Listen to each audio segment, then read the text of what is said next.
우리 오늘 둘째 날 김동호 목사님 나오셔서 말씀 전해 주실 텐데 우리 큰 박수로 환영하도록 하겠습니다.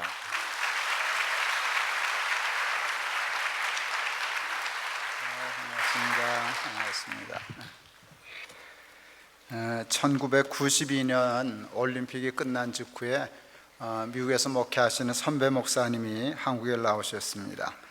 같이 식사를 했는데 아마 호텔에서 그 텔레비전을 보시다가 굉장히 깜짝 놀랄 만한 뉴스를 보셨습니다.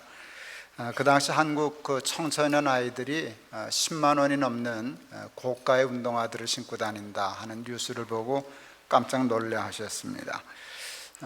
지금도 운동화 10만 원이면 만만치 않은데 20몇 년 전 92년도에 한국의 소득이 아직도 퍽 낮았을 때인데 한국 아이들이 그렇게 비싼 신발 신고 다니냐 이렇게 물으셨어요.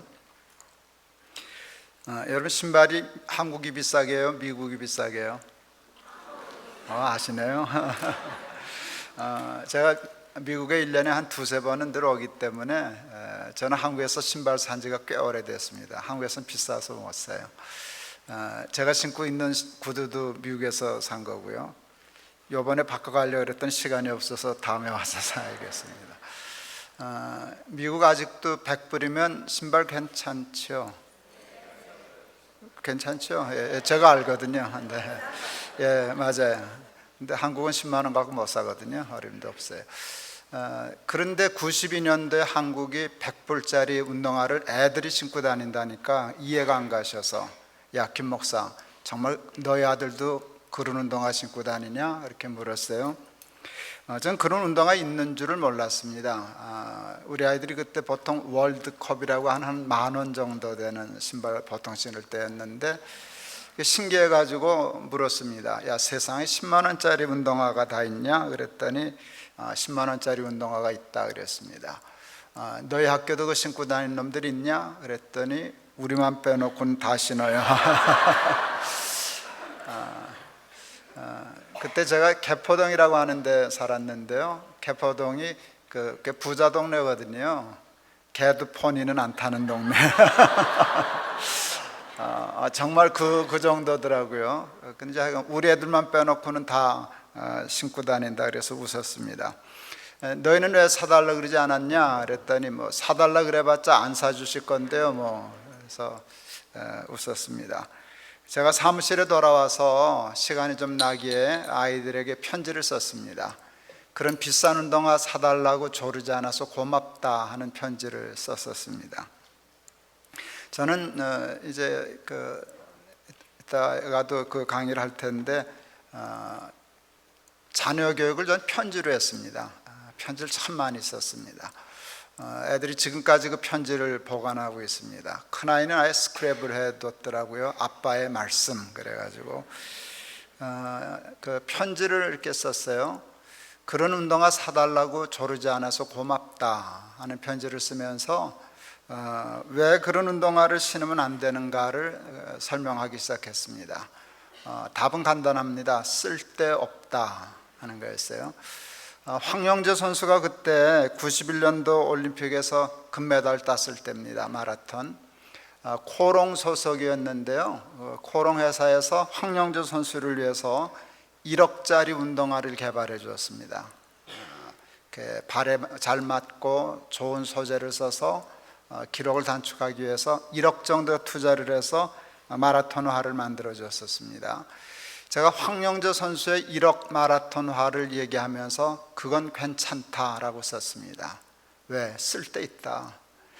세계적인 마라톤 선수가 편하고 좋은 소재의 마라톤화를 신어서 기록을 단축할 수 있으면, 그것 때문에 메달의 색깔이 바뀔 가능성이 있으면 그는 투자 대비 효과가 클 수 있기 때문에 10억짜리라도 필요하면 신는 거다. 아이에게 뭘 가르쳐주고 싶었는가 하면 필요하지 않으면 10만 원짜리도 신을 필요가 없고 필요하다면 1억짜리 신발도 신는 거다. 그게 옳은 거다라고 생각했어요. 그러면서 편지 중에 물었습니다. 그런데 너희들이 10만 원짜리 운동화를 신는 까닭이 뭐냐? 기록을 단축하기 위함이냐? 국위를 선양하기 위함이냐? 자랑하려고 신는 거 아니냐? 내 운동화는 10만 원이야. 나는 10만 원짜리 운동화를 신는 사람이야. 이걸 자랑하기 위함인데, 얘들아 조금만 깊이 생각해봐라. 그건 자랑이 아니라 부끄러움이란다. 오죽 사람이 변변치 않으면 내가 10만 원짜리가 안 되니까 10만 원짜리 신발을 자랑하지 않겠냐? 내가 그거보다 더 귀하다면 나를 자랑해야지 신발을 자랑하겠냐? 이게 10만 원짜리가 안 되니까 10만 원짜리 신발을 자랑하지 않겠냐?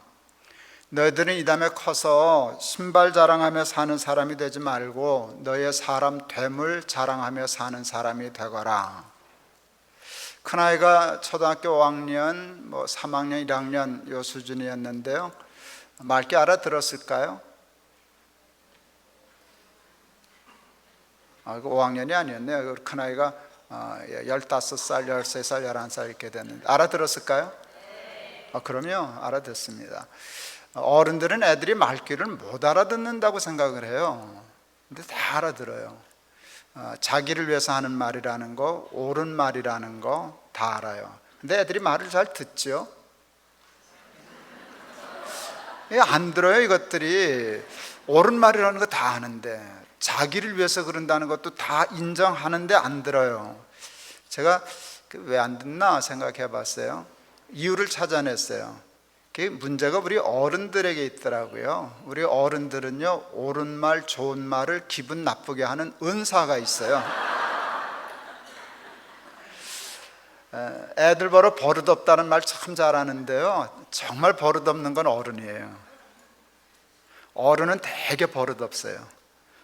이 말 자체가 받아들이기가 힘들으시죠? 어른들이 무례한 경우가 참 많아요. 어른은 그래도 된다고 우리가 잘못 배워서 그래요. 그래서 애들이 볼 때 왜 말을 저렇게 하셔? 나도 좀 존중하고 이렇게 대화를 하려고 그러지, 지시하고 명령하고 아니면 호통치고 그러니까 기분 나빠서 꽝 닫아버리고 안 듣는 거거든요.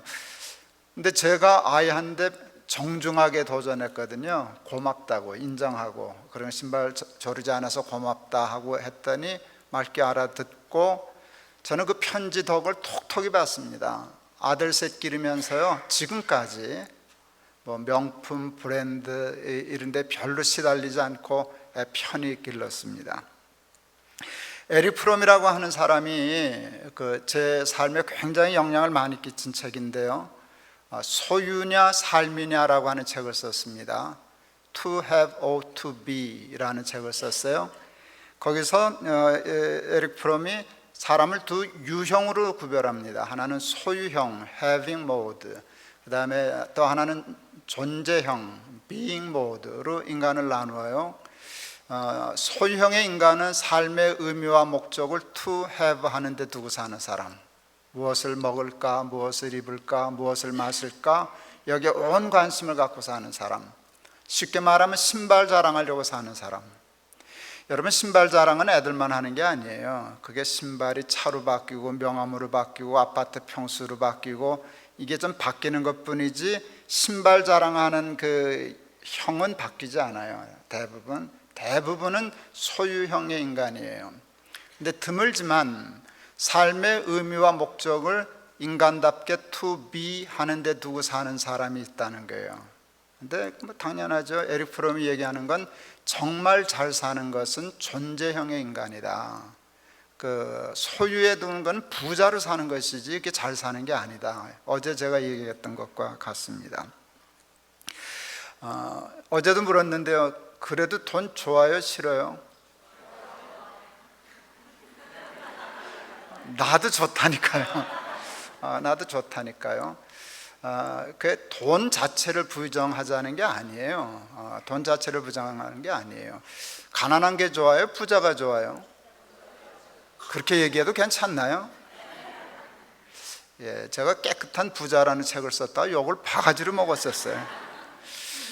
한국은 부함에 대한 굉장히 좀 왜곡된 가치관을 갖고 있어요. 근데 그건 부자들의 잘못들도 많아요. 잘못된 부자들이 많았기 때문에 잘못된 부자를 공격하다가 부 자체를 공격하는 오류를 범하게 됐었어요. 그러나 성경은 부함을 잘 사는 것으로 인정하지 않지만 그렇다고 해서 부함을 무조건 악한 것으로 취급하지 않아요. 그래서 뭐 부함에 대해서 건강한 가치관을 갖는 거 저는 좋다고 생각해요. 근데 어제부터 말씀드리지만 부함은 절대로 우리를 잘 살게 못한다는 거예요. 행복하게 못한다는 거예요. 우리를 채우지 못한다는 거예요.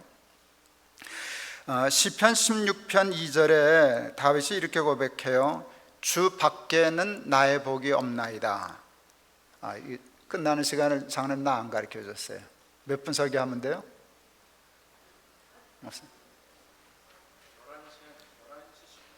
11시 10분까지요? 네, 예. 어길지도 모르는데 잘 지켜보겠습니다. 예, 네. 주 밖에는 나의 복이 없나이다 라고 얘기했어요. 이 말은 무슨 뜻인가 하면 복이 주 안에만 있다는 뜻입니다. 안, 밖 이렇게 얘기할 수 있어요. 복은 주 안에 있어, 주 밖에는 없어. 이게 성경이 가르치는 거예요. 근데 사탄은 우리가 주 안에 있는 걸 좋아해요? 주 밖에 있는 걸 좋아해요? 근데 주 밖에 사탄은 우리를 끌어내려고 그래요. 근데 안 나오려고 그래요. 사람이 처음에는. 왜? 복이 없으니까. 밖에는 사람은 복이 있는 곳에 마음이 있거든요. 밖에 복이 없으니까 사탄이 우리를 속이려고요 가짜 복을 만들었어요. 근데 가짜처럼 만들었게요? 꼭 진짜처럼 만들었게요? 꼭 진짜처럼 만들었어요. 그래서 저는 가짜복, 유사복, 짝퉁복, 완전히 짝퉁이에요. 근데 똑같아요. 똑같아 보여요. 이게 사탄이 속여. 야, 여기도 복 많어. 더 쉬워. 거기 가려면 더 좁은 길 가라 그랬잖아. 십자가 져야 된다 그랬잖아. 복 받으려면. 여긴 그런 거 없어. 넓어, 쉬워, 복 많어. 근데 사람들이 많이 쏘가서 나갔어요. 복이 많거든요.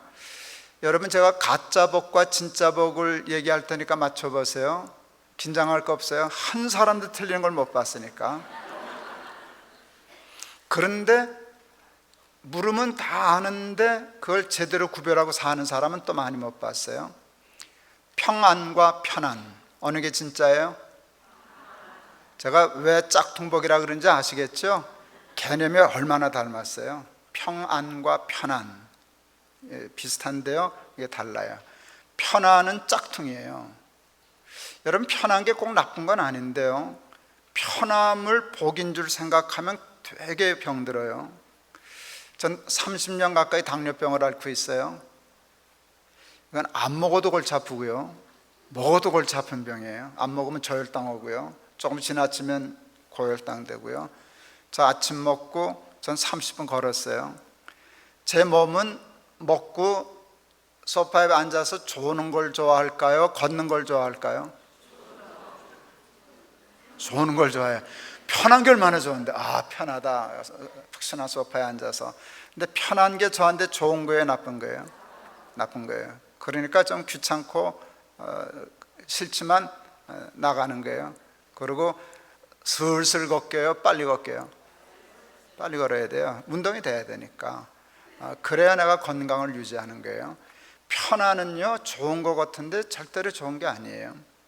고3 때 국어 선생님이 들어오셨어요. 야, 놈들아, 너희들 소원이 뭐냐? 개구쟁이 친구가 대답했어요. 예, 아침 먹고 자고 점심 먹고 자고 저녁 먹고 자는 겁니다. 잠을 못 잘 때니까. 선생님이 그러셨어요. 예, 이 자식들아, 대학 떨어지고 사흘만 잡아라. 쥐약 생각난다. 제가 대학을 떨어졌잖아요. 뭐 대학 떨어졌다고 인생 끝나는 게 아니더라고요. 베델교회에서 강사로 올 줄 누가 알았겠어요. 예, 대학을 떨어졌어요. 뭐 속상하니까 이불 뒤집어 쓰고 잤어요. 집에 들어가서 아침 먹고 자고 점심 먹고 자고 저녁 먹고 자고 진짜 사흘 잤어요. 나가기 싫어서, 창피해서, 속상해서. 사흘쯤 되니까 이게 골치 아파지는 거예요. 잠이 안 와. 하도 자가지고. 그런데 잠이 안 오니까 하루 24시간이 그렇게 지루하고 길 수가 없어요. 그래서 시간이 안 가는 거예요. 불면의 고통, 시간 지루해. 그래서 시간 보내려고 신문을 읽었어요. 신문이 24시간 동안 읽을 게 없더라고요. 몇 시간씩 읽을 게 없어요. 그래서 진짜 뭐까지 다 읽었나. 그때 2줄 광고들이 있었어요. 엄마가 아프다 돌아와라 뭐 이런 거. 생각나세요? 그런 광고 있었잖아요. 2줄짜리. 다 읽었는데도 아유, 그때 알았어요. 편안한 게 행복한 게 아니구나. 잠 못 자고 그럴 땐 좀 편히 잠 좀 잡았으면 좋겠다 싶었는데 그게 사흘짜리구나. 사흘 지나니까 지루하고 재미없고 쥐약 생각나고 그리고 약해지고. 여러분, 편안함은요 잠시 우리를 조금 편안하게 하는데요 영육간에 나약하게 만들고요, 병들게 만들고요, 삶을 지루하게 만들어요. 그래서 편안은 우리의 삶에 꼭 좋은 것만은 아니에요. 그런데 돈은 우리에게 평안을 주게 해요, 편안을 주게 해요? 발음을 잘 하셔야 돼요. 예, 평안을 줘요, 편안을 줘요? 편안을 줘요. 돈의 능력은 편안함이 있어요. 뭐 꼭 불편함이 좋은 거다라고만 얘기하는 것도 좀 지나친 거예요. 편할 땐 좀 편하기도 해야죠. 밤낮 그렇게 들벗고 살아서 어떡하겠어요? 휴가도 가야 되고 뭐 극장도 가야 되고 놀 때도 있어야 되지만 그 쉼은 열심히 일한 후에 엿새는 일하고 하루를 쉬는 비율이 딱 좋은 거잖아요. 엿새 쉬고 하루 일하면 큰일 나는 거잖아요. 근데 돈은 우리를 그냥 편안하게 하는 쪽으로 해요. 그래서 사람들을 글로 길들여요. 편한 게 잘 사는 것으로 고착되어 있어요. 그러면서 사람이 점점 나약해져요. 신앙적으로도 나약해지고 게을러지고 연약해지고 그리고 세상 병들게 하고. 그게 좋은 게 아니에요.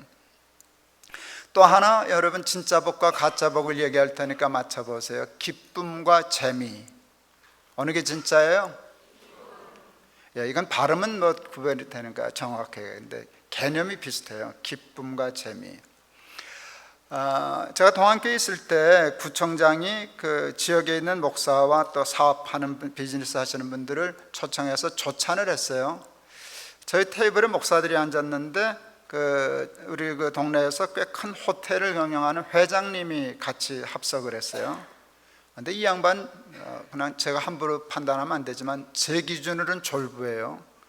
돈 있다고 얼마나 거들먹거리는지. 사실은 그 거들먹거리는 재미를 또 부자하는 사람들 많잖아요. 그러니까 그 자기 돈 많은 재미다 하려고 되게 거들먹거리더라고요. 그래서 밥맛이 없을 정도로 거들먹거렸어요. 근데 이제 그때는 한국에서는 뭐 식탁에서 담배 필 때니까 그냥 스스럼 없이 담배 꺼내가지고 담배 피려고 그랬어요. 뭐 우리 목사들이 아무 말 못했죠. 그랬더니 그 테이블에 그 자동차 공업사를 크게 하는 장로님이 계셨는데 자기들끼리 잘 아니까 회장님, 목사님들이 계신데 담배 피시냐고. 그러고서 한마디 미국은 담배도 마약 취급합디다. 뭐 이제 그때 그 얘기를 하셨어요. 그 맞는지 틀린지는 모르지만 담배 끊으시라고. 그때 이 양반이 담배 피러 로비로 나가면서 이렇게 툭 내뱉었어요. 술 끊고 담배 끊고 여자 끊고 무슨 재미로 살아? 이게 도무지 사람이 대먹지를 않았어요. 그러니까 말하는 투가. 그래서 열이 뻗쳤어요. 제가 이렇게 호락호락하지 않거든요, 목사인데. 그래서 직접 얘기할 수 있는데 뭐 초면이니까 그 장로님은 내가 하니까 장로님을 통해서 얘기했어요. 저분 딸 있냐고.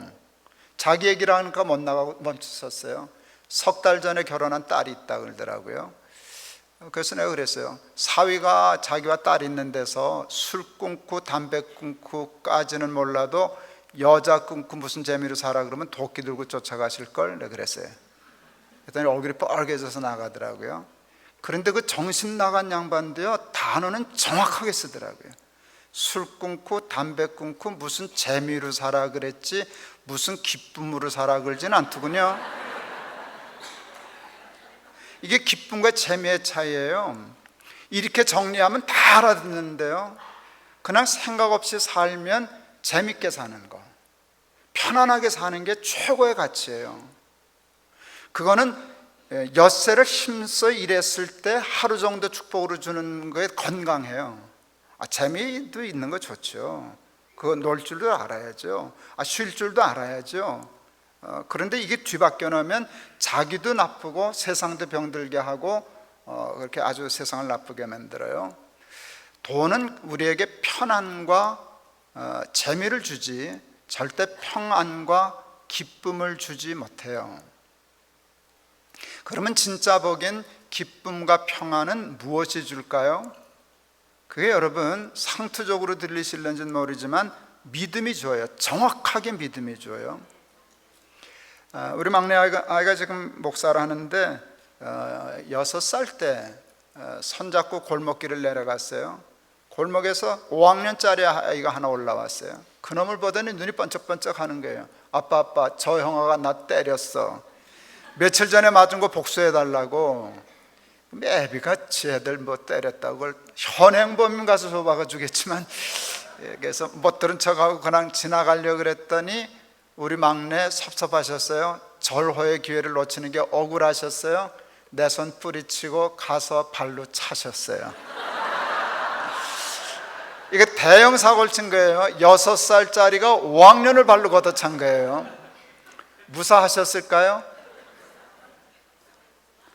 우리 아드님 무사하셨을까요? 6살짜리가 5학년을 찼는데 무사하셨을까요? 그럼요. 왜요? 내가 있잖아요, 제 아빠가. 그 단순한 사건인데, 나 알았다. 다윗이 골리앗 어떻게 이겼는지 이제 알았다. 다윗 6살, 골리앗 5학년, 하나님 80kg. 제가 그때 80kg 좀 넘었거든요. 그러니까 완전 정리가 되더라고요. 내가 있는데 우리 아들이 주랭랑 났다. 이거 골치 아픈 거예요. 저 자식이 애비를 뭘로 보고, 너 아버지 80kg야. 근데 우리 아들 지극히 정상이어서 나는 비록 약하나 우리 아버지 80kg, 넌 죽었어 하고 가서 발로 찬 거거든요. 여호와는 나의 목자시니 내게 부족함이 없으리로다. 그가 나를 푸른 초장에 누이시며 쉴만한 물가로 인도하시는도다. 여러분, 이거는요 편안을 노래한 시가 아니라 평안을 노래한 시예요. 그런데 이 다윗이 양을 치던 목동이었기 때문에 굉장히 중요한 것을 이렇게 찝어서 그 시에다 집어넣었어요. 하나님은 목자다. 자기는 그의 기르시는 양으로 비유한 거예요, 시에서. 그런데 푸른 초장에 누이시며라는 표현을 썼어요. 이건 양을 길러본 목동이라면 절대로 쓸 수 없는 표현이에요.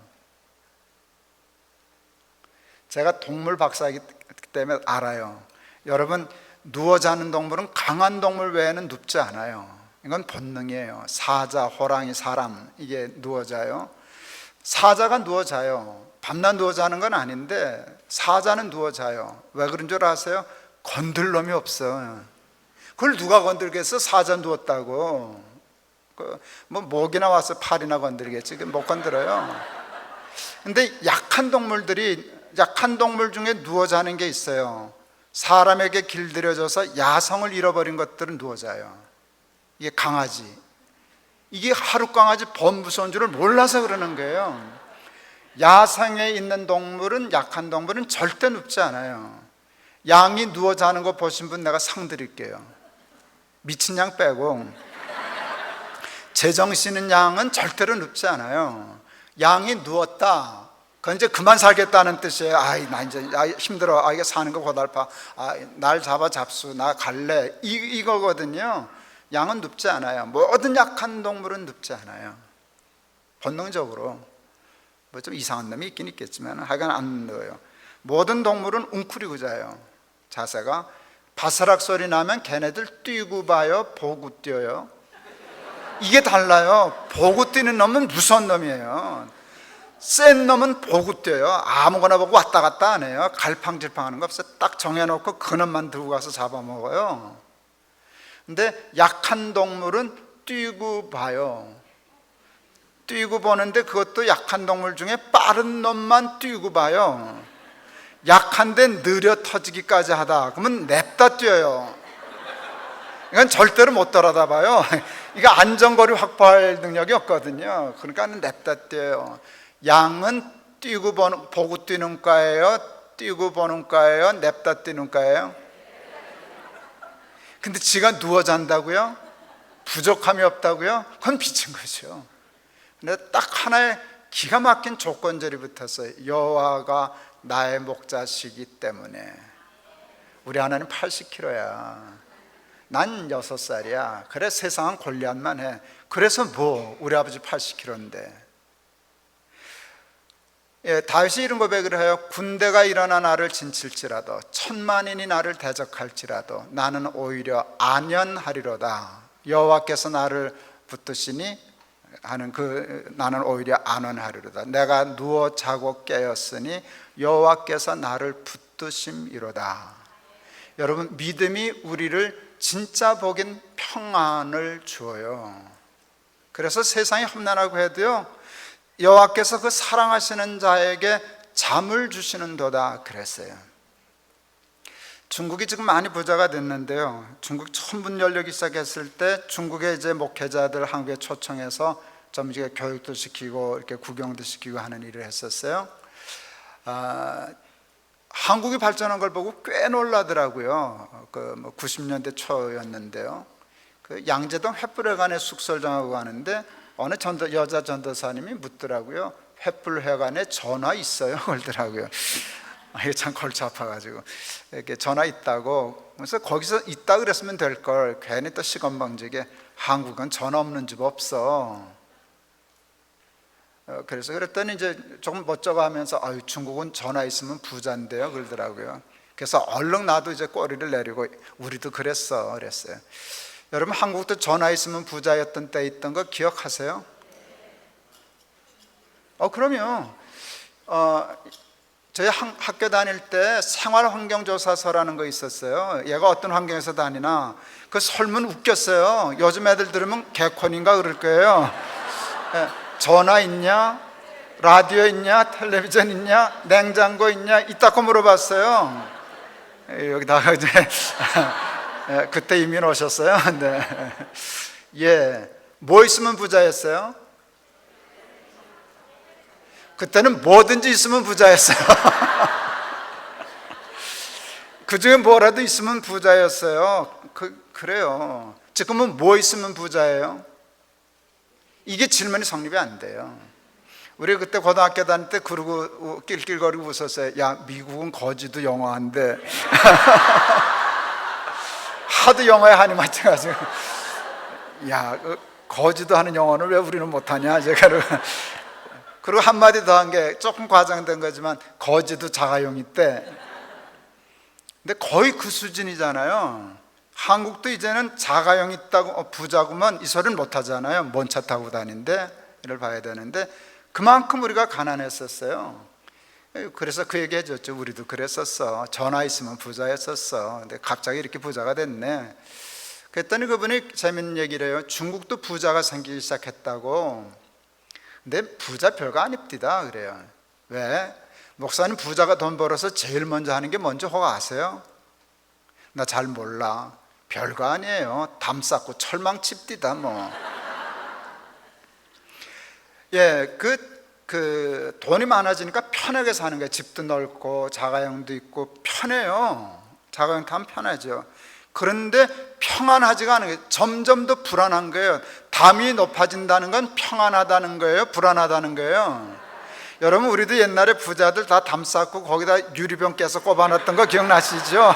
철망해놓고 그것도 모자라가지고 유리병 깨가지고 외관 험상궂게 그러고 살았어요. 그건 불안하다는 뜻이거든요. 돈의 한계가 거기에요. 그런데 우리는 그냥 사탄에게 쏘가가지고 가짜복에 쏘가가지고 놀아나는 거예요. 여러분, 돈은 우리에게 기쁨을 주어요? 재미를 줘요? 요즘은 애들이 다 뭐 스마트폰 가지고 집에서 컴퓨터 가지고 오락하지만 우리 아이들 클 때는 전자오락실에 가야만 했잖아요.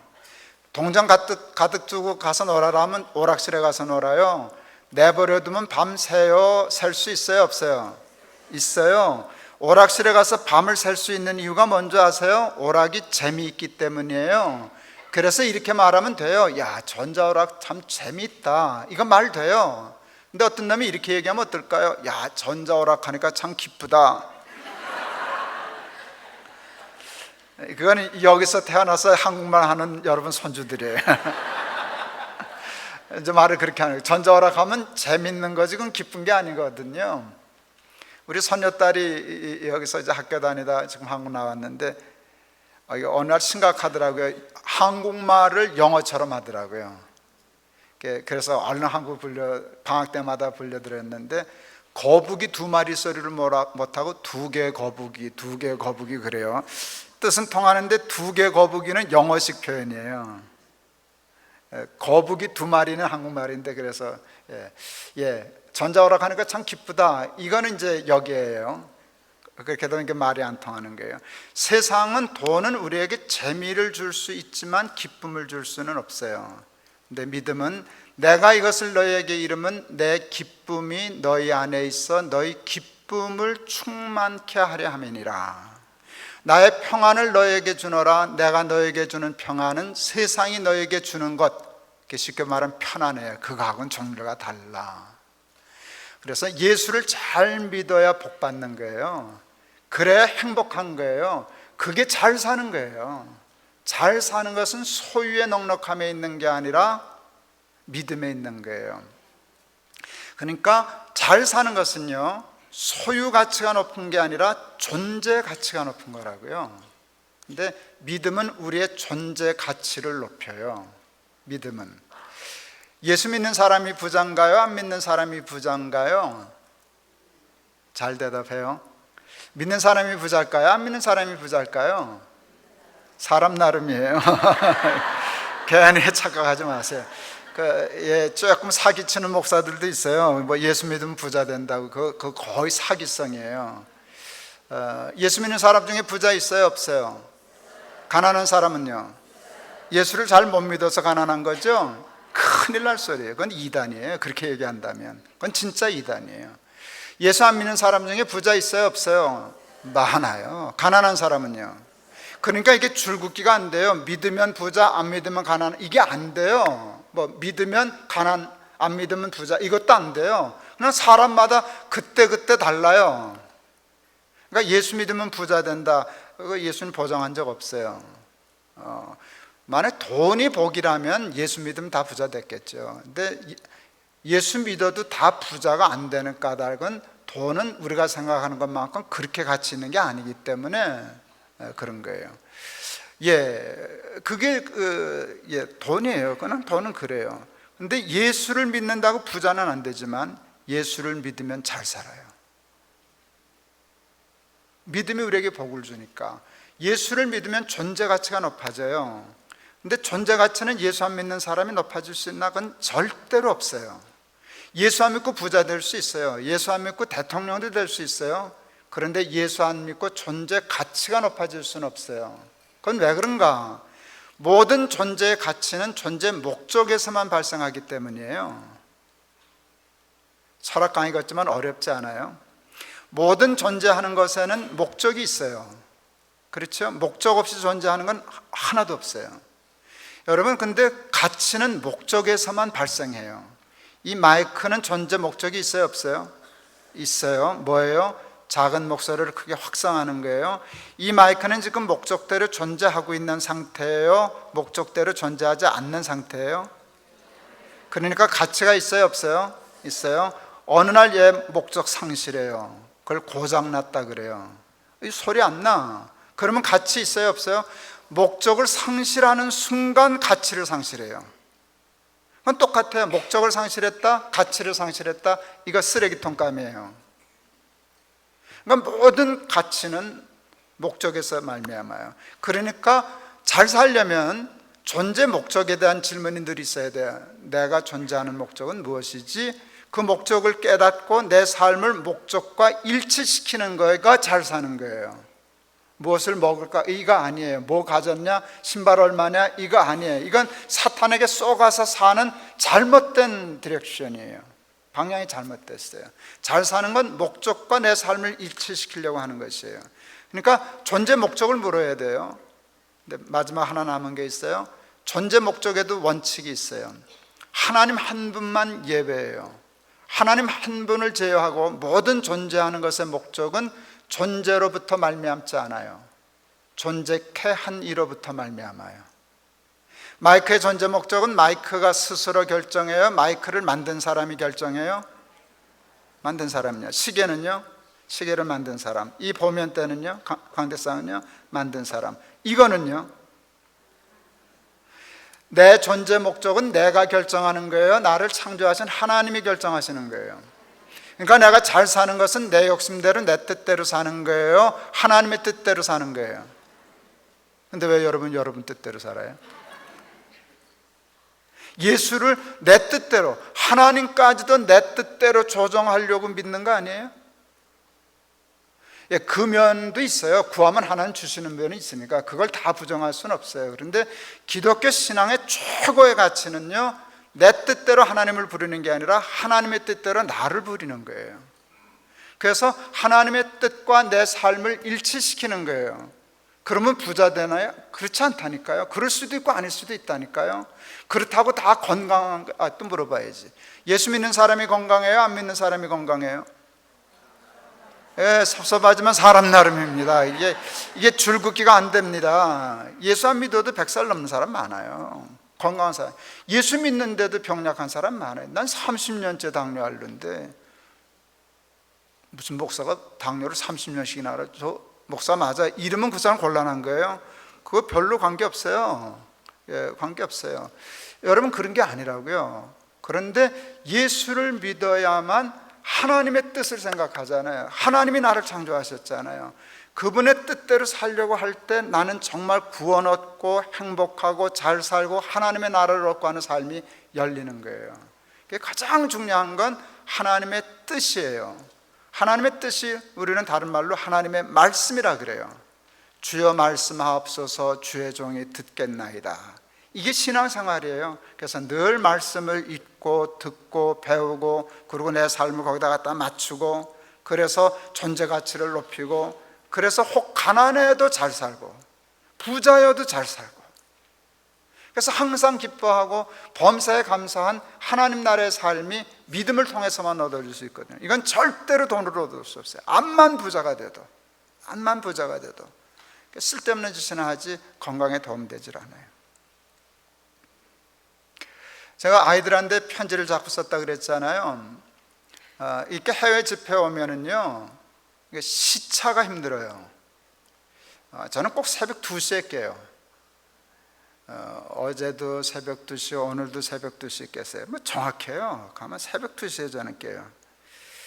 처음엔 새벽 2시에 깨서 지금 깨면 안 되는데, 더 자야 되는데, 그랬더니 힘들더라고요.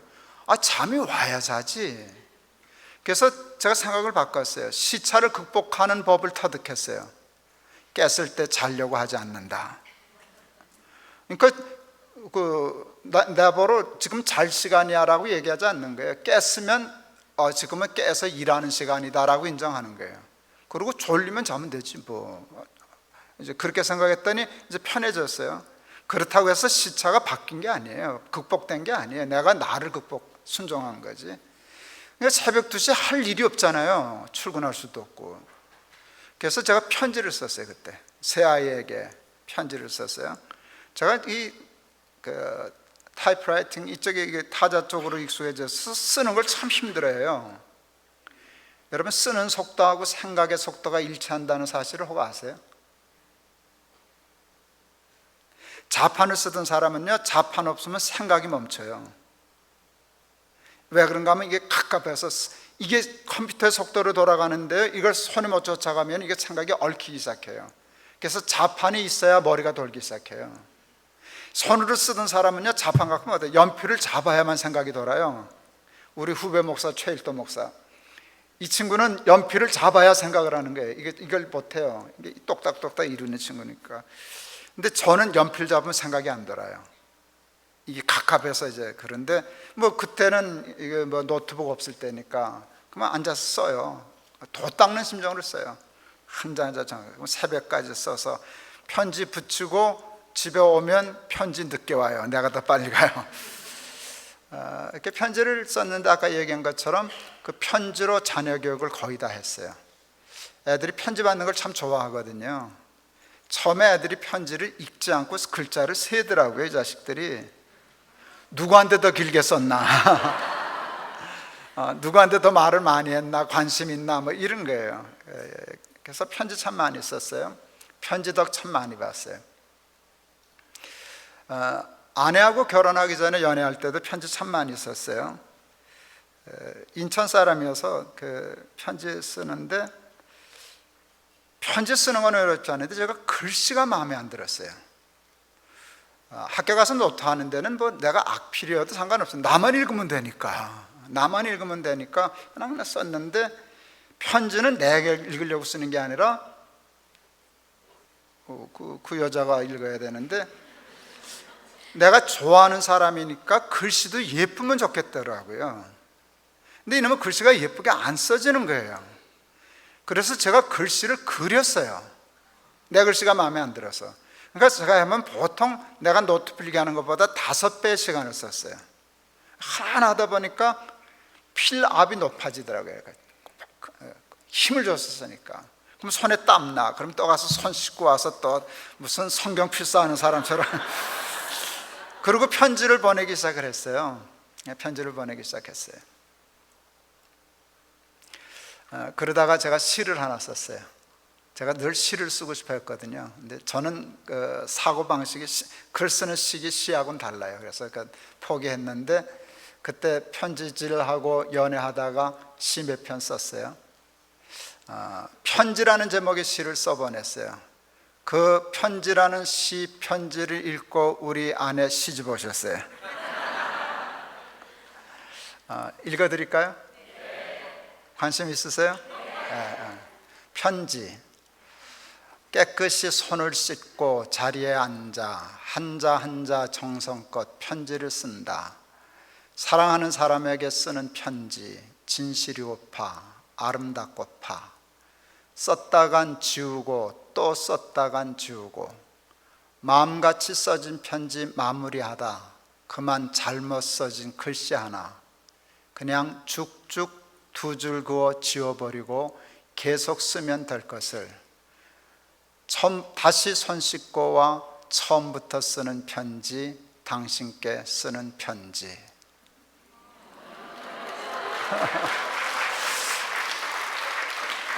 시집 올만 하죠?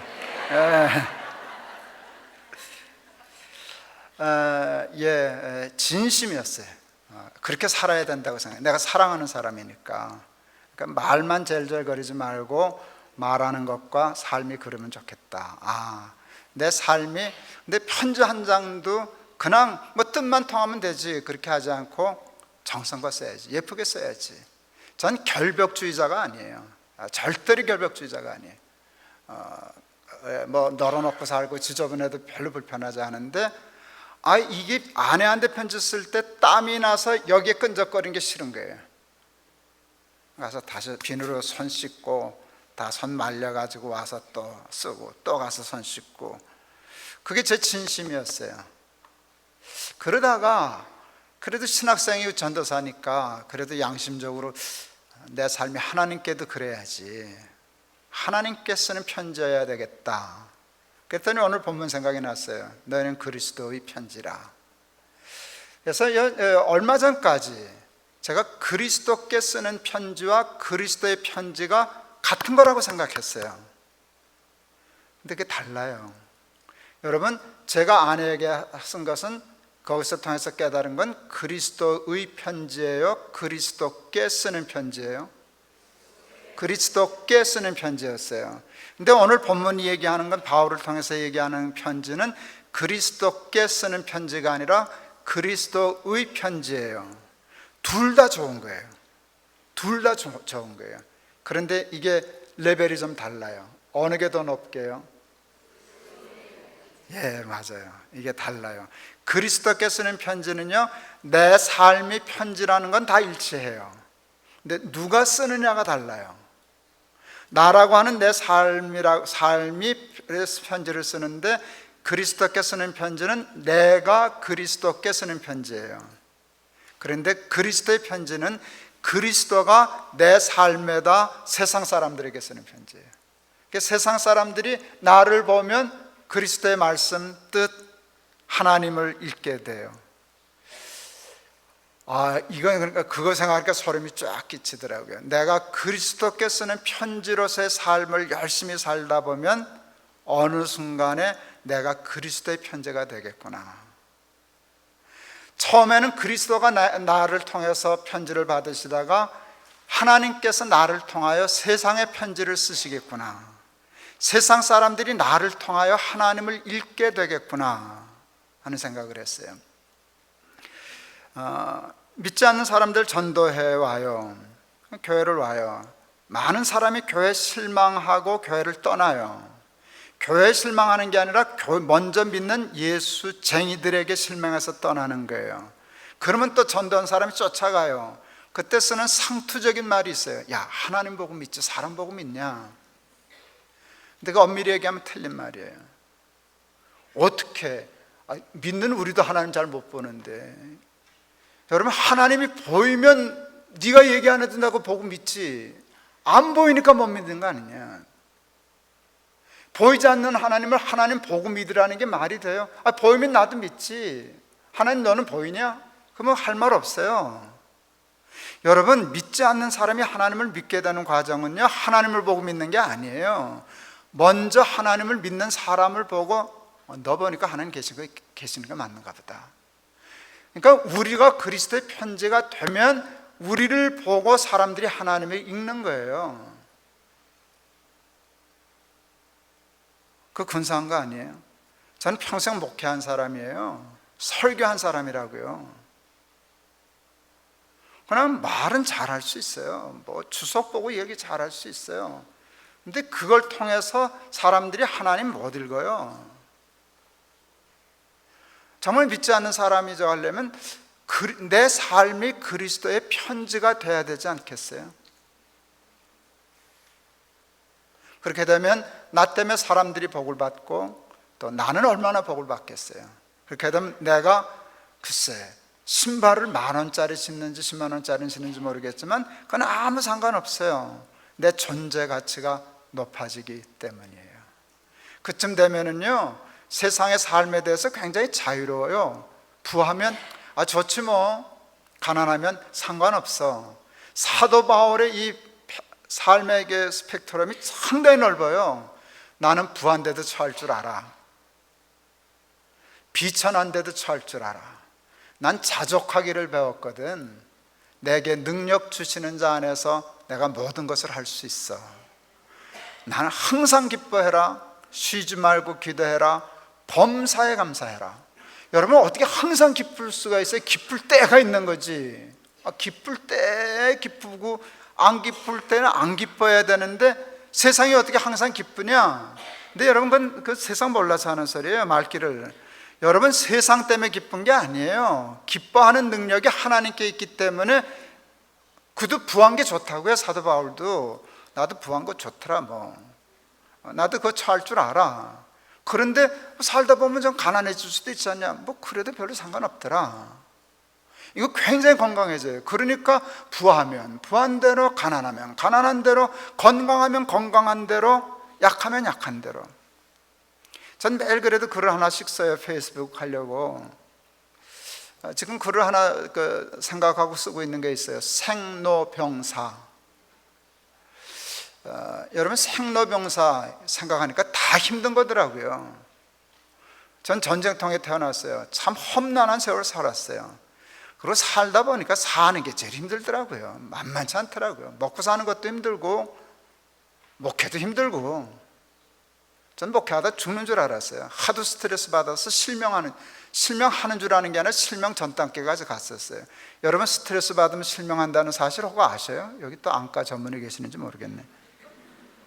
예, 우리 장로님 중에 한의과 박사가 있었는데 한의학에서는 그러시대요. 제가 눈이 따가워서 눈을 못 뜨고 다녔어요. 한의학적으로는 간에서 화가, 열이 치받쳐서 그러는 거라고, 잘못하면 실명한다고 그러대요. 이건 터져가지고 이쪽은 지금 거의 마비 상태예요. 그게 생이잖아요. 사는 게 그렇게 힘든 거예요. 제가 좀 큰 교회 하니까 누가 그러더래요. 목사님도 고생해 보셨어요? 아이고 참 기가 막혀서. 고생은 자기만 하는 줄 알아요. 가난한 사람은 부자는 고생 안 하는 줄 알아요. 개척교회 목사는, 대형교회 목사는 팔자 좋은 줄 알아요. 팔자 사납기는 피차 일반이에요. 종류가 조금 달라서 그렇지 각자 다른 종류를 팔자 사나워요. 산다는 건 만만치 않아요. 이제 저도 노 단계로 진입했잖아요. 노가 오니까 병이 따라 붙네요. 여기 어른들 계신데 죄송합니다. 근데 여러분 찬양할 때 일어서 있으면 난 솔직히 앉아야 돼요. 여러분은 내가 서 있을 때 앉아 있잖아요.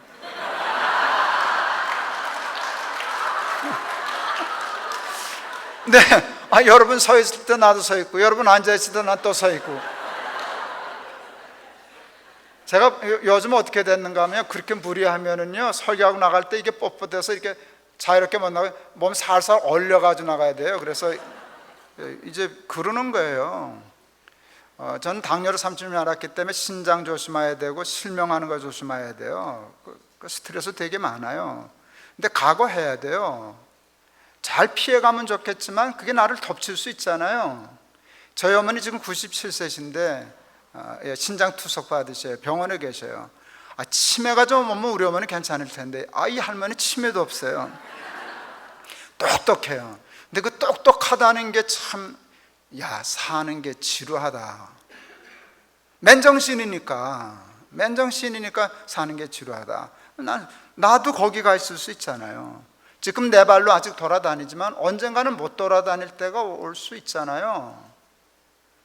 내가 제일 겁나는 건 못 보는 거예요. 듣지 못하는 건 상관없어. 글을 읽으면 되니까. 근데 그런 거 다 대비해요. 그게 병이잖아요. 사는 게 뭐 즐겁겠어요. 사랑하는 사람들 떠나야 되는 건데. 다 생로병사 하나하나가 만만치 않아요. 그런데 거기 딱 하나 끼면 돼요. 생 속에 하나님이 계시면, 노 속에 하나님이 계시면, 병 속에 내가 하나님 정말 철저히 붙잡을 수 있으면, 설령 내가 보지 못한다 할지라도, 설령 내가 걷지 못한다 할지라도, 제가 일상에 누리던 모든 것들을 다 상실한다 할지라도 난 늘 생각해요. 그리고 나한테 다짐해요. 그때도 기쁠 수 있을까? 그때도 감사할 수 있을까? 그때도 전혀 기죽지 않고 잘 살 수 있을까? 답은 그렇죠. 그게 예수 믿는 거니까. 전 그래서 생명을요, 전 지금 전 목사치고는 꽤 여유 있어요. 근데 별로 의미 없어요.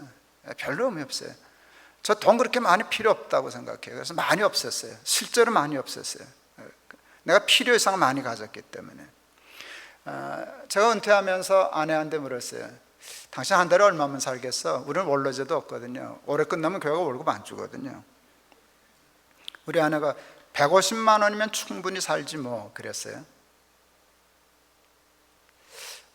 그 대단히 위로가 되더라고요. 150만 원 싸네 우리 마누라. 그냥 사내가 아니라 충분히 살지 그랬어요. 저도 150만 원이면 살 수 있어요. 한국도 150만 원은 지금 되게 자신 없어 하는 수준이에요. 나도 살 수 있어요. 그러면 자가용 내보내면 돼요. 전철 타고 다니면 되지. 저도 올해부터 전철 공짜거든요. 저는 연금이 있어서 그보다 훨씬 더 받아요. 근데 만에 하나를 생각하는 거예요. 예상 문제 풀듯이. 연금이 엎어져가지고 그것도 못 받게 된다. 그러면 150만 원 벌어야 되잖아요. 그런데 150만 원을 우습게 생각하다가 막상 뭐해서 벌지 하니까 이게 그렇게 쉬운 게 아니에요. 노인들이 150만 원을 번다는 게 쉬운 일이 아니에요. 그래서 제가 연구하기 시작했어요. 찾기 시작했어요. 만약을 위해서. 텔레비전 보니까요, 노인 택배에 대한 다큐가 나오더라고요. 그게 뭔가 하면 지하철 공짜 타는 걸 이용해가지고 택배 사업을 했는데 좋은 사업 아이템이에요. 이야, 저거 재밌다 하고 아주 유심히 봤어요. 그리고 내가 했어요. 얼마 버나 저 할아버지들, 저 영감들. 80만 원 정도 벌더라고요. 됐네, 우리 둘이 벌면 160만 원이네. 저는 어제 얘기했지만 장난 같은 생각을 잘한다 그랬잖아요. 그리고 제 특기는요, 닥치면 장난 같은 생활을 진짜 산다고요. 저는 만약의 경우 하나님 글을 몰면 난 택배하러 나갈 거예요. 여러분, 김동호 목사가 택배한다면 재밌지 않겠어요? 많은 사람들이 얼마나 행복해 하겠어요? 대형교회 목사가 택배해, 뭐 괜찮잖아요. 근데 그 재밌을 것 같아요. 그거는요, 가난하게 되는 건지는 모르지만 못 사는 건 아니에요. 내가 그걸 할 수만 있다면 내가 굉장히 건강한 거예요. 그러면 사는 거죠. 사실 그렇게 차버리고 생활 줄이면 150만 원도 쓸 거 없어요. 잘 모았다 애들 용돈 줄 수 있어요, 손주들. 그리고 기쁘게 사는 거죠. 예수 잘 믿으면서. 그러니까 여러분 무엇을 먹을까 입을까 이것도 중요하지만 예수를 잘 믿는 게 중요해요. 그냥 교회 덜렁덜렁 다니는 거 말고 하나님 말씀과 내 삶을 일치시켜서 목적대로 존재하는 삶. 저희 동기 목사님 중에 연동교회 당회장 하시는 그 이상희 목사가 계셔요. 그 아버님이 그 유명한 그 이상근 목사님이라고 총회장도 하시고 주석학자로 유명한 분이에요. 영락교회 같이 있었는데 우리 이상희 목사님 둘째 아들인데 밑에 동생 셋째 아들 결혼 주례를 아버지가 해주셨대요. 왜 그랬냐 그랬더니 동생이 부탁했대요. 아버지가 목사님이 야 어떻게 아버지가 주례하냐 그랬더니 그 동생이 그랬다네요. 아버지 이상 나 축복할 사람이 어디 있어요? 그 말에 홀랑 넘어가서 주례하셨다네요. 내가 궁금해서 물었어요. 어떻더냐 그랬더니 야 너무 좋더라. 나도 우리 아버지한테 주례받을 거 잘못했어. 난 그 얘기 듣자마자 결심했어요. 내가 말 잘 듣는 은사가 있거든요. 좋다, 우리 아들 내가 주례한다. 우리 아들 아직 초등학교 때였을 때, 영락교에 있을 때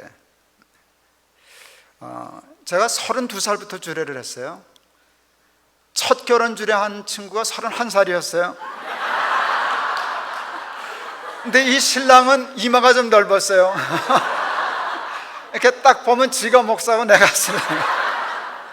하객들이 다 웃어서 이제 그랬던 거 기억나요. 결혼 주례 엄청 했어요. 저에겐 청년이 많아서.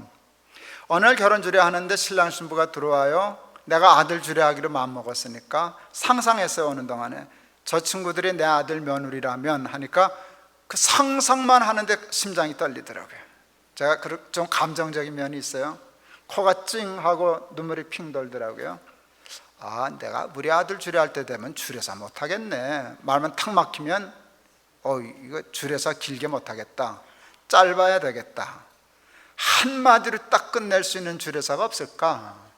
한마디만 해도 더 보탤 필요도 없고 뺄 것도 없는 완벽한 축복의 주례사 없을까 하는데 하나님 주셨어요. 그게 뭔지 아세요? 예수 잘 믿는 사람이 되라. 끝. 정말이에요. 진심이에요. 난 내 아들 며느리가 예수 잘 믿으면 잘 산다는 확신이 있어요. 확신이 있어요. 영락교회 중등부 교사하는 친구 결혼을 했는데 남자는 검사하고 여자는 발레하는 친구였는데 너무 믿음이 좋았어요. 이 친구들이. 나이는 내 아들뻘이 당연히 아니지만 내 아들 며느리 같다는 착각이 들었어요. 그만큼 이뻤어요. 그래서 내 아들 며느리 주례해 줄 말을 해주고 싶었어요. 예수 잘 믿는 사람이 되라. 그랬더니 제정신이 들더라고요. 얘네들 내 아들 아니지. 먼저 주면 우리 아들 주례사 중고품 되지. 안 하려고 그랬어요. 그랬더니 하나님이 얘 도둑놈아 그러시더라고요. 무슨 목사 양심이 그따오냐? 너 하나님의 말씀이 중고품 되는 건 어디서 배웠냐? 하나님의 말씀은 진리는 해도 세포도주 같은 거야.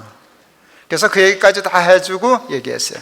내 아들 며느리를 축복하는 진심으로 축복하는데 예수 잘 믿는 사람이 되라.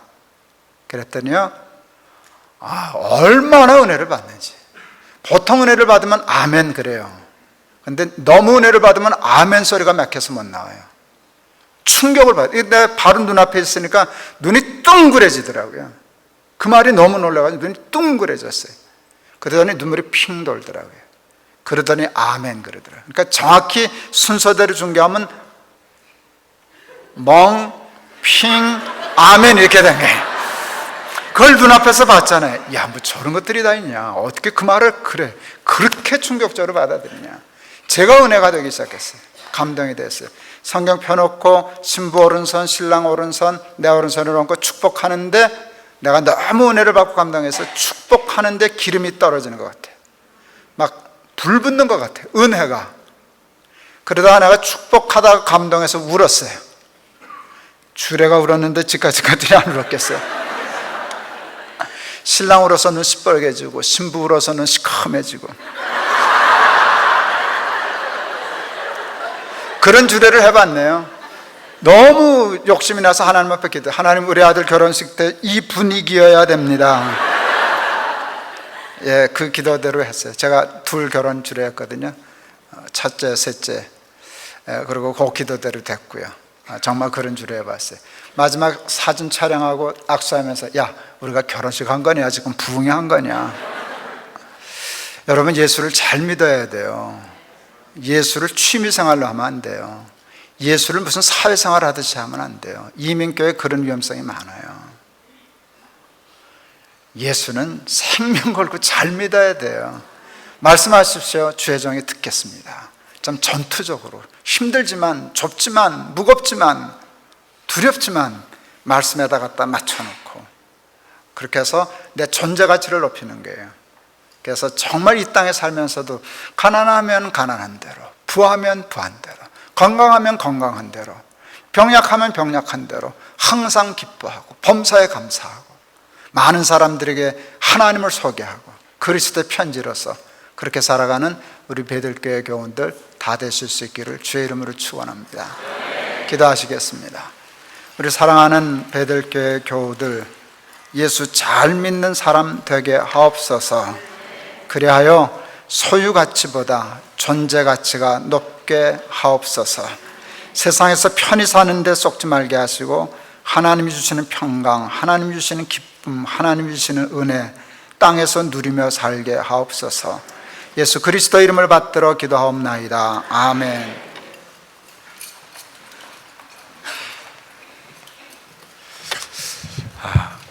많은 은혜 받으셨죠? 우리 다 같이 일어나서 마지막 찬송하고 우리 목사님 축도로 오늘 주일 예배를 마치도록 하겠습니다. 우리 기대 찬양 같이 찬송하겠습니다.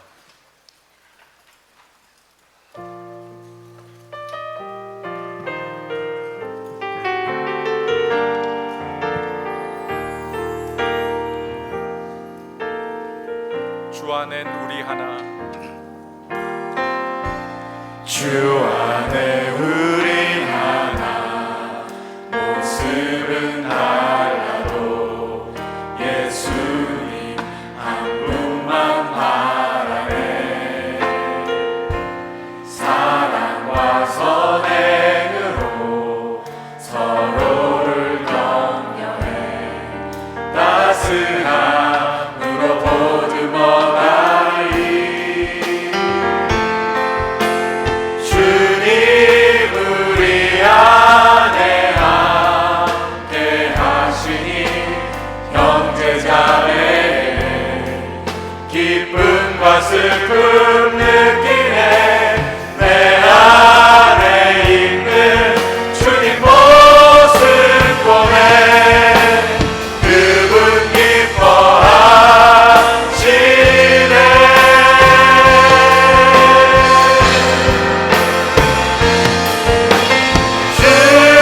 주님을 통해 계획하시니 부족한 입술로 찬양하게 하시니. 주님을 통해 계획하시니 너를 통해 하시니. 주님을 통해 주님을 통해 계획하시니 부족한 입술로 찬양하게 하시니. 주님을 통해 계획하시니 너를 통해 하시는 기대. 너를 통해 하시니.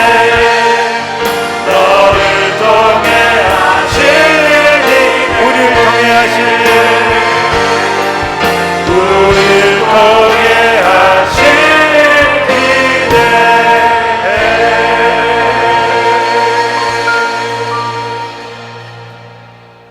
지금은 우리 주 예수 그리스도의 은혜와 아버지 하나님의 극진하신 사랑과 성령의 감동 감화하심이 하나님을 잘 믿어서 늘 하나님의 말씀에 집중하고 내 몸을 쳐서 내 삶을 쳐서 복종하여 말씀대로 삶으로 소유 가치보다 존재 가치가 높은 삶, 부자로 사는 것보다 정말 잘 사는 삶, 세상의 가짜 복에 속아 사는 삶이 아니라 하나님이 주시는 평강과 기쁨, 구원의 삶, 이 땅에서부터 살아야 할 우리 사랑하는 모든 교우들 위해 지금부터 영원토록 함께 하시옵기를 축원하옵나이다.